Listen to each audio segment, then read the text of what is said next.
കിഴക്ക് നിന്ന് പടിഞ്ഞാറേക്ക് കുത്തിത്തിരിപ്പ് യാത്ര നടത്തുന്ന പപ്പുമോനും സംഘത്തിനും നേരെ വടിയെടുത്ത് വിരട്ടി കടക്കുപുറത്തെന്ന് അന്ത്യശാസനം നൽകി ആസാമിലെ ഹിമന്ത ബിശ്വ ശർമ്മ സർക്കാർ.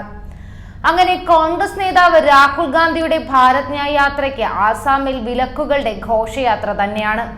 ആസാമിലെ ജനജീവിതത്തിന് തടസ്സമുണ്ടാക്കി സംഘർഷഭരിതമാക്കാൻ രാഹുൽ ഗാന്ധി ശ്രമിക്കുന്നു എന്നത് തന്നെയാണ് കാരണം. ഒപ്പം പ്രവർത്തകരെ പ്രകോപിപ്പിച്ചുകൊണ്ടുള്ള പ്രസംഗം നടത്തിയതിനും രാഹുലിനെതിരെ കേസെടുക്കാനും മുഖ്യമന്ത്രി പോലീസിന് നിർദ്ദേശം നൽകി കഴിഞ്ഞു. ആസാമിലായാലും കേരളമായാലും നിയമം എല്ലാവർക്കും ഒരുപോലെ ബാധകം തന്നെ.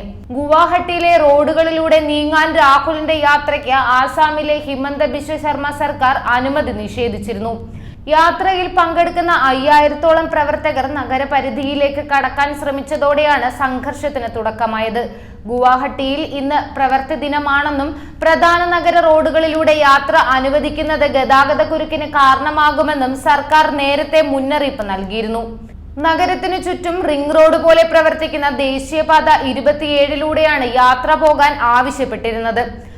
നഗരത്തിൽ രാഹുലിന്റെ യാത്ര കയറ്റേണ്ട എന്ന സർക്കാരിന്റെ കടുംപിടുത്തത്തിനു മുന്നിൽ അയയുന്നതല്ലാതെ രാഹുലിന് മറ്റൊരു പോംവഴിയുമില്ല.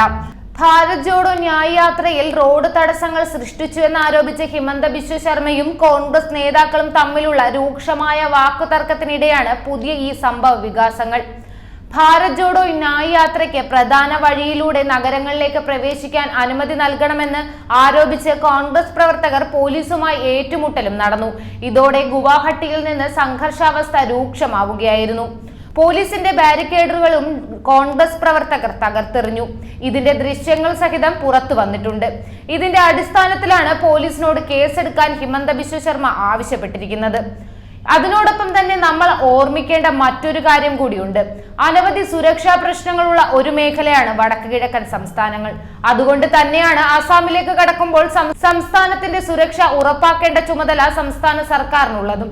ബാരിക്കേഡ് തകർക്കുന്നതിനൊപ്പം തന്നെ അവിടെ രാഹുൽ പ്രവർത്തകരെ പ്രകോപിപ്പിക്കാൻ പ്രസംഗം നടത്തിയെന്ന കുറ്റം ഹിമന്ത ചൂണ്ടിക്കാണിക്കുന്നുണ്ട്. എന്തായാലും കേസെടുക്കുമെന്ന കാര്യത്തിൽ ഒരു തർക്കവുമില്ല. രാഹുലിനെ അറസ്റ്റ് ചെയ്യുകയാണെങ്കിൽ അത് വലിയ രാഷ്ട്രീയ ചർച്ചകളിലേക്ക് വഴിമാറും എന്നുള്ളതിലും ഒരു സംശയവുമില്ല. പക്ഷേ ലോക്സഭാ തെരഞ്ഞെടുപ്പ് അടുത്തിരിക്കുന്ന ഈ സാഹചര്യത്തിൽ രാഹുലിന്റെ അറസ്റ്റ് കോൺഗ്രസിനെ എങ്ങനെയാകും ബാധിക്കുക എന്നുള്ളത് കാത്തിരുന്ന് തന്നെ അറിയേണ്ട കാര്യമാണ്. കൂടുതൽ വാർത്തകൾ അറിയുവാനായി ഈ ചാനൽ സബ്സ്ക്രൈബ് ചെയ്ത് ഫോളോ ചെയ്യുക.